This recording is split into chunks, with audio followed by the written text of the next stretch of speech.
Hey guys, it's Mia Pearl, and today we're going to be talking about anxiety in college.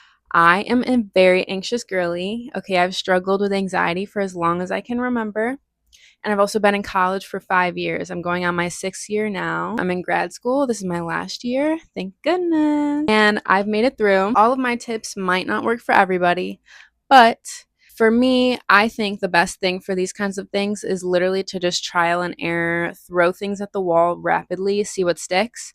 And it took me a lot of time to figure out what works for me. So I feel like I can save you guys some time so you can have more time to figure other things out. Time is money, okay? We cannot be wasting time. If you're just starting out in your college journey, or you're an anxious girly like me and you need some tips on how you're ever going to get through this nonsense, I have got you. I am super excited to share what I've learned in my college journey, so let's go.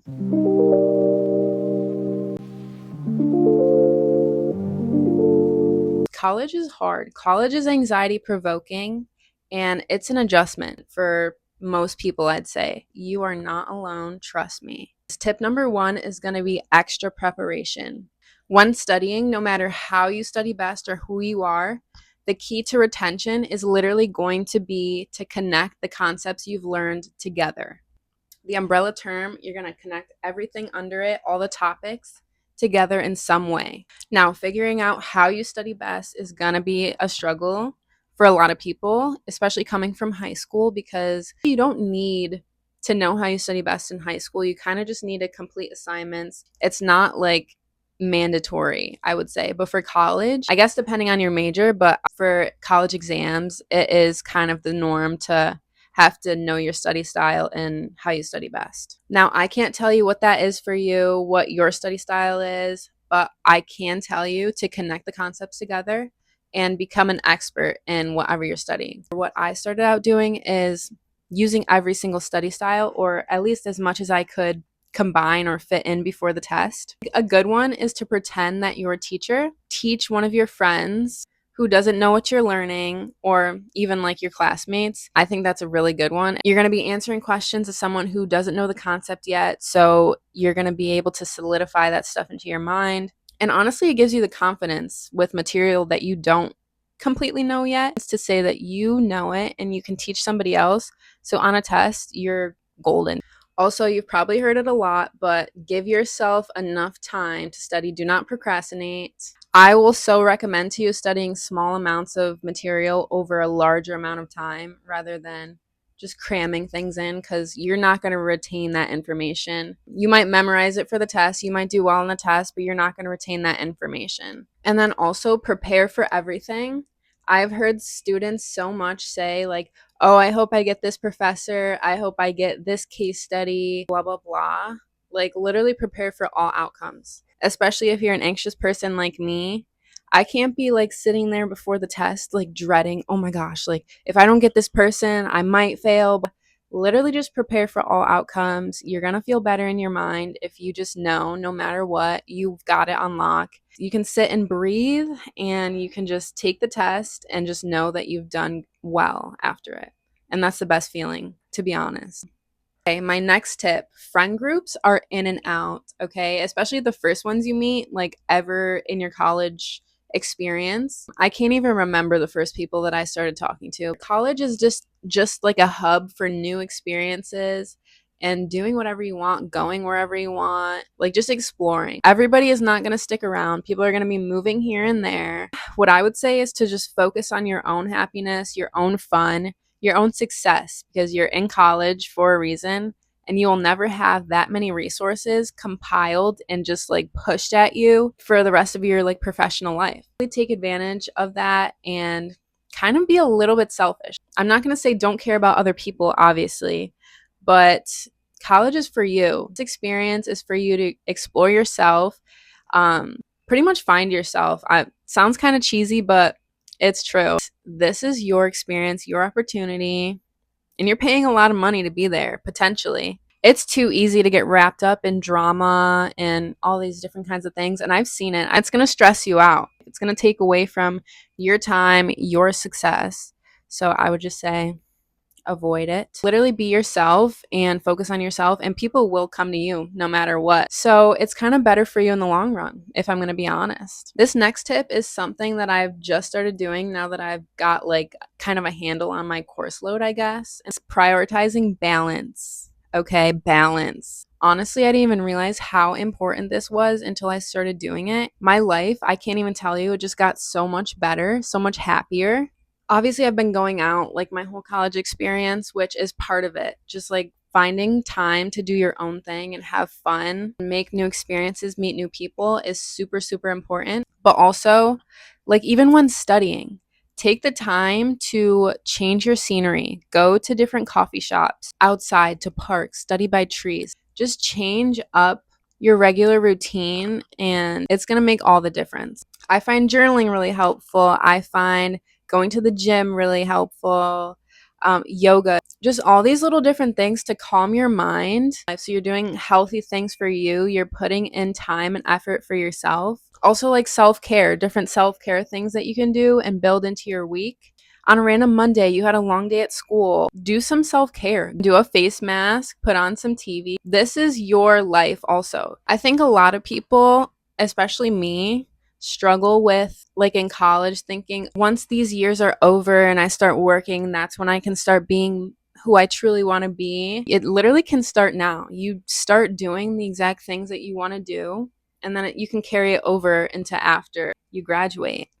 And I think that's a better way to do it because you have more time that way. I think because I'm in grad school now, it's become a lot more prominent that I want to like be myself now and like do what I want to do in college. Whereas I could see if you went for 4 years, how it could be like, oh, I'm just going to get through this and then I'm going to like start doing what I want to do. The more time you have, the better, I think. Also, to go along with this tip, the biggest thing that has helped me break out of my anxiety is literally the other things that I've been doing. It hasn't been like academic achievements or getting good grades in college or getting praise from professors. It's literally been the other things I've been doing. Hitting milestones in the gym, milestones with my own health, going to networking events, pushing through things that were hard for me and scary for me on my own. The things that I've done for myself and by myself have been the most confident boosting things that I've done. And you don't even think that, right? You're like, oh, school is everything. It's so easy to get caught up in the academic validation. It really is. And think like, oh, this is the only thing that matters. This is like who I am now. But that's not who you are. Start prioritizing who you actually are. Find hobbies. Honestly, I've been doing that lately, like finding different things that I used to do back in the day when I was younger and had more time. And it's like you do have the time now, you just have to build it in. You definitely have to be more intentional about how you build in the time and scheduling things in. But it is really helpful to be more than your academic achievements. For one, it gives you a better quality of life by far. For two, it builds your confidence so high. I can't even tell you. Like, you really have to experience it. Start being creative, start going to networking events, start social media. That's literally what I'm doing right now. I'm still in college. I'm like, oh, this is something that I can't do during college because I'm too busy. You know, I have clinicals, I have all these things. I could never do this during college or whatever. And here I am. I'm building all of these different accomplishments for myself to look back at and be like, wow, I did all of that instead of just, oh, I got good grades. That stuff is really important, but the other stuff really matters as well. And I don't think people stress that enough when you're in college. I can make so many videos on balance in school because this is a really important topic, I feel like, and people just don't talk about it. The next tip I have is to lean on your friends. I know I said earlier that friends come and go, but the people that you do have in your corner, they're going to be so important to like your mental health and your balance. To be able to go to them, hang out, distract yourself from school, go out. That stuff is incredibly important as well. Because while friends do come and go, friends can also last. I do have friends from college that I'm still friends with today, 5 years down the line. You kind of have to be a little bit more intentional about hanging out and prioritizing your friendships. So I would say to not get too caught up in putting yourself aside for other people and pleasing other people, but I would say that it is important to make connections and put work into them. And honestly, making connections is not really that hard, especially starting out in college, because everyone is literally trying to run and cling to each other.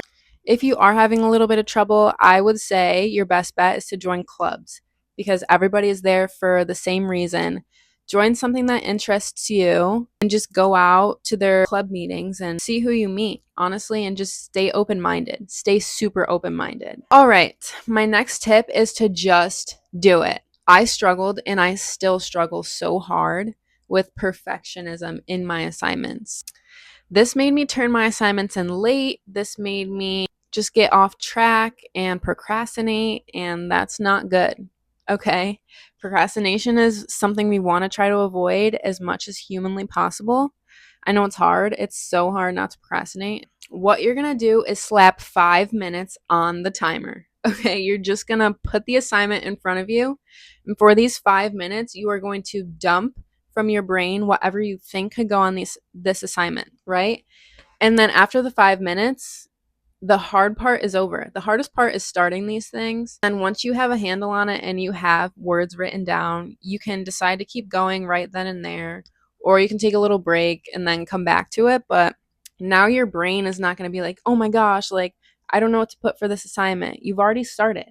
It's okay to do things and for them to not turn out perfect. All right. It's probably going to be good enough because you got into college, you got accepted, you're in your program, you know what you're talking about. Okay. You're not dumb. Or you might feel like your assignment is not perfect. It probably is good. It probably is good. I'm just going to tell you. And if it's not, the professor will guide you in the right direction. As long as you tried, as long as you put in effort, you are literally going to be guided in the right direction no matter what. And that's something I stick by. And that leads perfectly into my next tip, which is leaning on your professors for help. I cannot stress this enough. Go to office hours, ask questions, send emails, communicate literally so hard. This is something that I get really scared about. I get scared about asking for help and communicating what I need to a professor. But every single time I've done it, I have not regretted it. It has helped me so much. Every time I'm like, oh, it doesn't matter that much. But then they help me out so much. A lot of people struggle with asking for help, especially us anxious girlies or us anxious people. We just struggle asking people for help and admitting we don't know what we're doing or we need guidance. But this is what you need to be doing. I think personally that a lot of the things that you struggle with or that are hard for you are the things that you need to be doing. Obviously, not always the case, but for the most part, you need to be doing stuff that you struggle with. You need to be reaching out in these things because it's going to be so helpful. I can promise you. Also, ask your classmates for help, ask your friends for help. People are all around you in college, and you're all like in this kind of community, this little hub of like people. Use it to your advantage. If you're struggling on an assignment, ask your friends, ask your classmates, what did you put for this? Obviously don't go about trying to like cheat off of everybody and like steal everybody's ideas. But like people will guide you in the right direction. If you like extend the invitation for people to do that, they will meet you halfway and they will push you in the right direction. And it's a key part of working smarter, not harder. Like you're going to be working so much harder if you're on your own, just trying to figure everything out on your own. And honestly, life throws a lot at you. So to try to sit there and figure everything out by yourself, it's a choice, okay? It's not a good one.